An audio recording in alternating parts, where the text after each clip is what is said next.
I'll give you a second to clock that pink on pink. I couldn't think of a better way to celebrate. We're here. Like, we're finally here. It took us long enough, but we're here. You know, I remember when I first started this journey through Exodus, right at the start, I was saying to myself, I just can't wait to get to Jacob and the angel. Because it's my favorite story. Out of all of Genesis, it's my favorite story. It's the shortest, most likely, but it's got the most meaning. So this is a bit of a personal milestone for me. I'm not going to waste any time.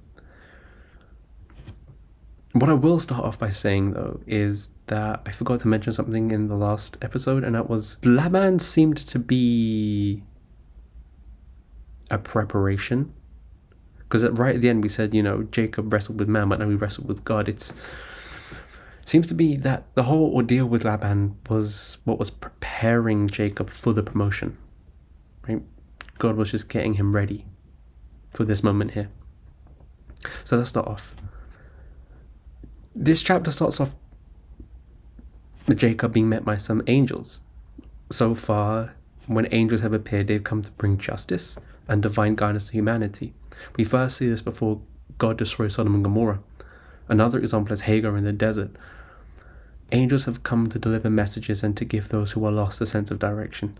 When Jacob sees them, he names the place Mahanaim, meaning two camps, which could be alluding to the rivalry with Esau. Mahanaim is said to be located by the Jabbok River, east of Jordan, and will eventually become the portion of the tribe of Gad. We're not even told what these angels said, we're just told that they appeared to him, but whatever happened, it was significant enough for Jacob to declare the name of the place. He then sends messengers to Esau to tell him all that has happened to him. Could this be Jacob's way of trying to make peace? Genesis 32, verse 5. And I have oxen and asses, flocks, men servants and women servants, and I have sent to tell my Lord that I may find grace in thy sight. We went into some depth regarding Esau's nation, Edom, and their portion of the land Mount Seir, which is where Jacob has sent his messengers. And as we discussed, Mount Seir lies south of Jordan, meaning as of right now, Jacob and Esau aren't as far apart from each other as it may seem. Here it's quite clear that Jacob simply wants peace, and to make up for what he did by giving the account of what happened with Laban.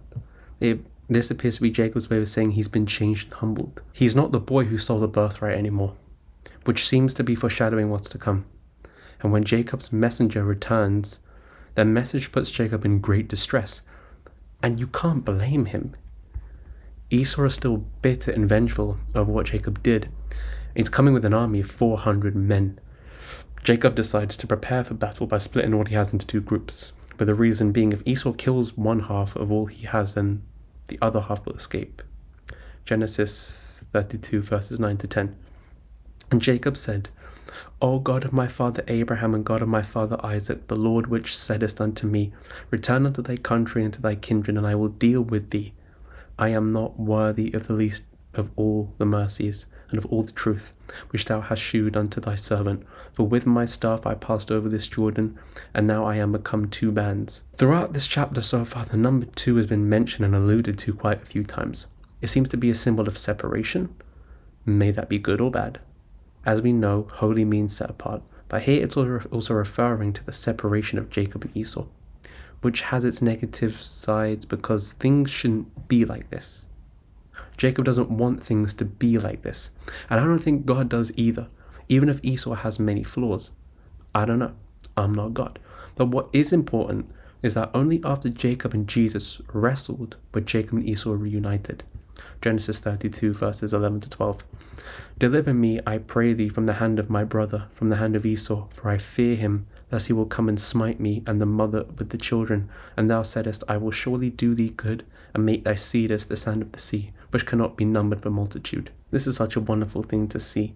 Jacob is declaring the word of God over himself in times of trouble and keeping his eyes fixed on God, despite the situation in front of him, which once again does foreshadow what's about to happen, because ever since we started looking into the life of Jacob, one thing we brought up repeatedly is his faith. Meaning, it's no coincidence that just before Jacob wrestles God, are we seeing Jacob's faith demonstrated. We also said that Jacob represents you and I, our bodies, the temple of the Holy Spirit, the children of God, the ones who sin, make mistakes, do wrong, but yet are still able to be transformed by God, by taking heed to the call of God. Jacob decides to send Esau an abundance of gifts, such as his livestock, along with the message that Jacob is soon to come and see Esau. The exact term uses behind you, which could mean figuratively as well as literally. Figuratively in the sense of trying to serve Esau in a way of appeasing Esau before going to meet him.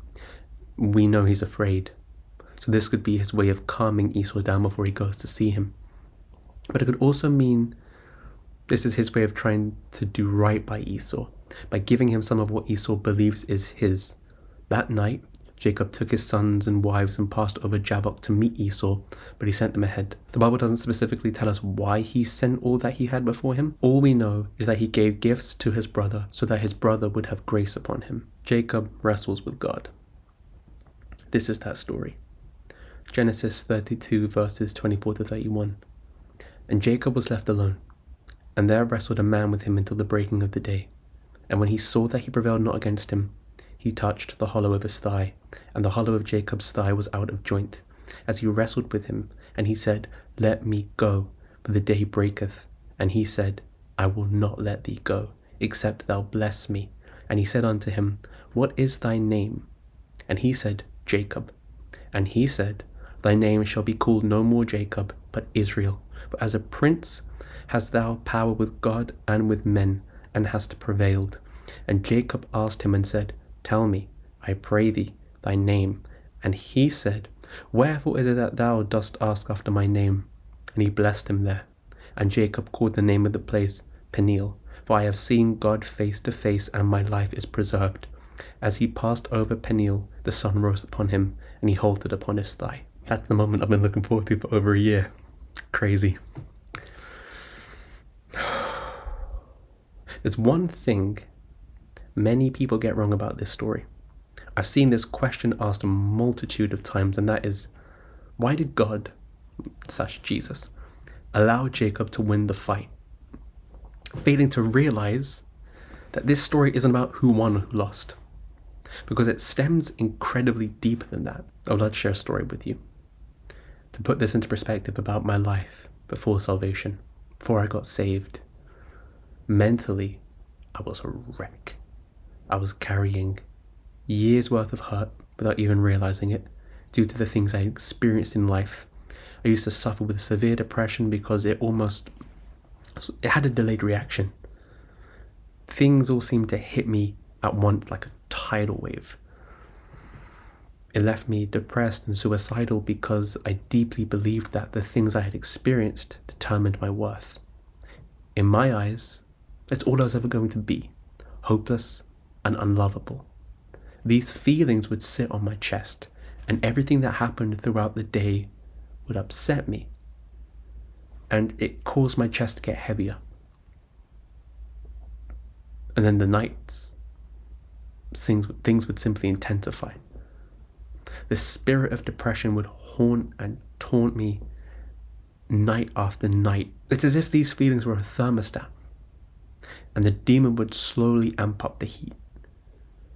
For around 6 years, I used to spend my nights pacing the floors for hours on end, listening to this demon try to convince me of every reason it could think of as to why I should give in and commit suicide. Its whispers were so loud that they could burst your eardrums. But every night, I made a choice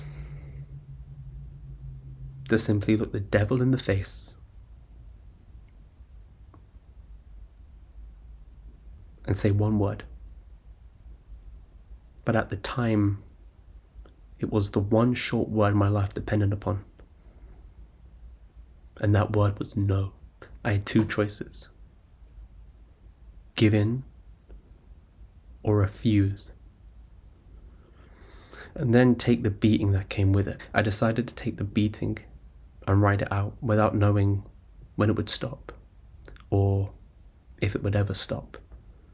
I was determined to stay alive for the rest of my life, even if the rest of my life was spent in this endless tug of war for my soul. What made me make that decision was the fact I could differentiate between myself and the spirit. I didn't even know about spiritual warfare, but I thought about it with human logic and came to the conclusion that these thoughts, feelings, and even temptations, if you will, were not a part of me, because things only got really bad at night. But if this is who I was, then I would have felt the same way all the time. But I didn't. That's what made me realize that this thing is a demon trying to get me to come into agreement with its lies. So I decided to stay alive and make the conscious decision night after night to take the unbearable pain and suffering, not knowing when it would end, but knowing that as long as I stayed alive, then the demon would lose. I turned the tables and discovered that me staying alive tormented the demon more than it can ever torment me. Over time, things got a lot harder, but eventually the trajectory of my life bent to God's will. He got a hold of me, and through Jesus did I overcome. But here's the thing. The pain and suffering throughout those moments left its mark on me. It's changed me. My eyes have been opened, and I can't see things the way they were before my eyes were closed. Those moments in my life have shaped my perspective on reality. I'll never be the same. That is exactly what it means to wrestle with God. To simplify, to wrestle with God means to take on the call to greatness, letting that adventure throw all it has at you, but choosing to take the beating for the greater good. It's allowing God to break you down and build you back up again. Right at the start of this study, I said that each of these stories about Genesis were different reflections of the same story because the Bible's message is consistent. The meaning of Jacob wrestling God is the same meaning behind Abraham leaving his tent, Moses stepping onto holy ground, God leading his people out of Egypt and into the promised land, Saul the Jew hunter being confronted by Jesus himself, and most importantly, Jesus choosing to take the weight of humanity's sin, letting it kill him, and rising from the dead. It's giving up your pointless and sinful life for one with direction and meaning, despite the pain and suffering that comes with. I compared that season of my life to Jacob wrestling Jesus. Jacob was willing to take the beating and see it out no matter how much it hurts. That's the meaning behind Jesus putting his thigh out of joint. It was to symbolize the pain that comes with trading that sinful and meaningless life of yours for something greater. Because think about the thigh. It takes up a portion of your center. And as we've talked about it in the past, the thigh is a symbol of creation, and Jesus separated that with a touch. At this point, we all know that to be holy means to be separate. He was separating Jacob from who he was to who he was meant to become, because that's what the touch of God does to a person. We know that Jacob limped for the rest of his life. After that moment, which is why I mentioned in that testimony, I can't see things the way I used to, because that fight changes you. That limp was the price to pay for choosing the path to perfection, a sacrifice in the pursuit of God. And because of that choice, he became Israel. He became the head of the tribe of God's chosen and set apart people, because that is what it means to wrestle with God. We're even given the reason for the name change by the angel himself, and the reason being was this: for as a prince hast thou power with God and with man, and hast prevailed. It means to struggle with God, which is exactly what the Israelites have been doing since their inception. Some may say God was harsh for letting them endure the things they endured, whereas some would say it was justified because they deserved it.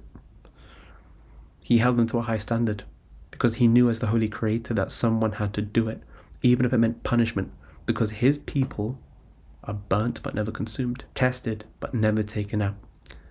That night, Jacob wrestled and struggled with bold determination and stubborn faith. He looked Jesus dead in the face and told him no,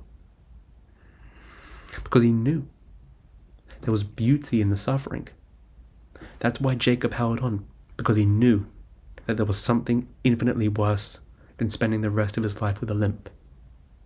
And that was letting go. Now, I know throughout this chapter I've been referring to the angel as Jesus. You're probably asking yourself, why? Well, because after the angel departed, Jacob said these words to himself in verse 30.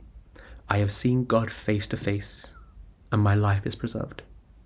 Before saying this, Jacob asked the man what his name is, and the man didn't say anything. Similar to how Jesus would never answer anyone who asked him if he was the Messiah, because it wasn't his place. Take the woman at the well, for example. She said on account of her faith that Jesus was the Messiah, and he gave her a straight answer. Yet when Pilate asked him, he didn't give him a straight answer, because Jesus knew Pilate wouldn't believe him, which is why Jesus put so much emphasis on faith, because those who knew he was the Messiah had it revealed to them by God. I remember watching Jordan Peterson's series on Exodus, and as I write this I can understand why he said what he said about God's face. The reason he gave for God saying to Moses, if you see my face you shall surely die, was something along the lines of, God's face bears the weight, he sees all, and that if you were to come face to face with God, you just crumble, because God is holy. Jesus held a mirror to humanity on the cross. It glorifies God's holiness, but exposes the wickedness of humanity. And if God were to set his face upon you, you'd be forced to confront not just all the mistakes you have ever made, but all the sins of everyone who existed, is existing, and will exist. That is enough to make any human being crumble. But that's exactly what Jesus did. God poured out the full extent of his untamed and merciless wrath on Jesus, but yet Jesus lived to tell the tale. If you look at it from that perspective and compare it to what happened when Jacob wrestled Jesus, the only conclusion I can come to is that yes, the man was in fact Jesus. Another reason would be that's the reason why Jacob changed the name of the place to Peniel, because in Hebrew that translates to face of God. Lastly, Genesis 32 verse 32. Therefore the children of Israel eat not the sinew which shrank, which upon the hollow of the thigh unto this day, because he touched the hollow of Jacob's thigh in the sinew that shrank. The Israelites didn't eat that part of an animal out of a sign of respect, because it's a symbol of holiness. They did this almost in the same way by not eating and drinking the blood of an animal, because the life of the animal is in the blood. I was reading a commentary on verse 32 and discovery is mind-blowing, because it proves everything we said about this encounter to be true. So I'll let this sit with you. The scientific name for tendon that was put out of joint is called, I can't read, nervus ichthyicus, but the Greeks named it tendo Achilles because it reached all the way down to the heel. But if we apply this to the context of the story, then the name Jacob means heel catcher, but now his name has been changed. Is it a coincidence that the tendon that was severed reached the heel to signify that the person he used to be and the person he now is are separate from each other? You can't make that up. You can't make that up. That's mad. You cannot make that up. You actually can't make that up. Anywho, I'll stop geeking out. Esau and Jacob then reunite. After that encounter, Esau finally shows up with his group of 400 men, and I can only assume that Jacob divided and grouped what he had out of fear of what Esau would do to him. But yet when Esau shows up, he's not one bit angry, but rather delighted to see his brother again. If you go back to the previous chapter where it says Esau was coming with 400 men, nowhere was it mentioned that Esau was angry. Jacob only assumed that Esau was still bitter over everything that happened. Genesis 33 verse 4-5.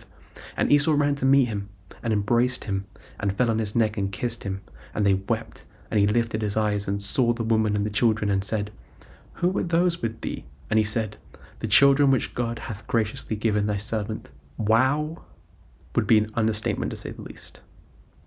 These words are coming from Esau, the one who had no faith the last time we saw him. Yet now look at him. He's found faith. God has gotten a hold of him, which says a lot about the relationship we have with others and with God. Maybe this was an Abraham and Lot situation. It took for Jacob to actually be removed from Esau's life to give Esau a fresh perspective, so that God could get a hold of him. And to add on to Esau's character change, he said this when Jacob sent all that he had to him as a gift. Genesis 33 verses 8-10. And he said, What meanest thou by all this drove which I met? And he said, These are to find grace in the sight of my Lord. And Esau said, I have enough, my brother. Keep that thou hast unto thyself. And Jacob said, Nay, I pray thee, if now I have found grace in thy sight, then receive my present at my hand. For therefore I have seen thy face as though I had seen the face of God, and thou wast pleased with me. This is a reference to what Jesus said to Jacob when his name was changed. He said, As a prince you have found favor with God and with men. Jesus was prophesying that Jacob would find favor not only with God but his brother also, the one he feared most.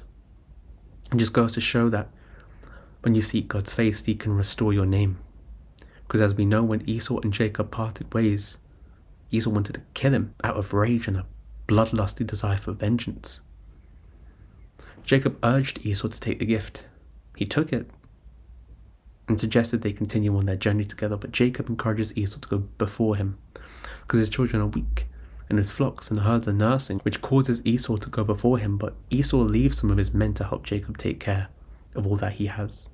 Esau ended up returning to Seir, which as we know is his land, the land of Edom, while Jacob settled in Succoth, which is a location that will eventually be ventured across during Exodus. It's called Succoth because Jacob set up booths there. That's where he took his rest, but eventually Jacob makes it back home to the promised land. Genesis 33 verses 18-20. And Jacob came to Shelem, a city of Shechem, which is in the land of Canaan.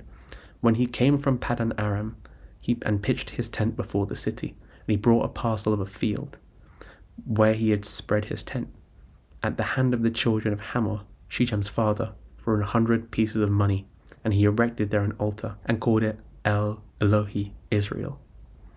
You could almost refer this to what Abraham did when he bought the land for Sarah, but that might be a bit of a stretch.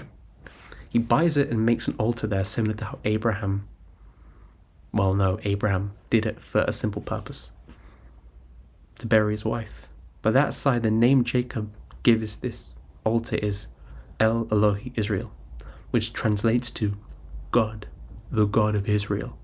It establishes Jacob's identity as Israel and how God brought him through the journey of a lifetime, the same way he called Abraham out of his tent to take on the trials of life and become better off in the grand scheme of things. And there we have it. Thank you for watching. Thank you for sticking this one out with me. It's a personal moment. I hope you learned something. I hope that you were edified and blessed by this. I know God got a hold of you throughout this one. So thank you for watching. Next week, we'll look into the Battle of Foreskins and the whole thing between Dinah and Shechem. We have a Discord. Leave a link in the description if you want to come be a part of the body of this channel. One-on-one sessions. I've started doing one-on-one sessions too, so if you feel like you need someone to talk with, struggling with sins, temptations, bondage, trauma, as you heard in my testimony, God broke me down and gave me the wisdom and strategies to overcome that. So I've just been giving back, stewarding my gifts. What else do we have? Patreon. Patreon. Made a Patreon. We're thinking now that this channel's growing and we're getting more into the flow of things. I thought make a Patreon. You can get access to some earlier videos and transcripts too.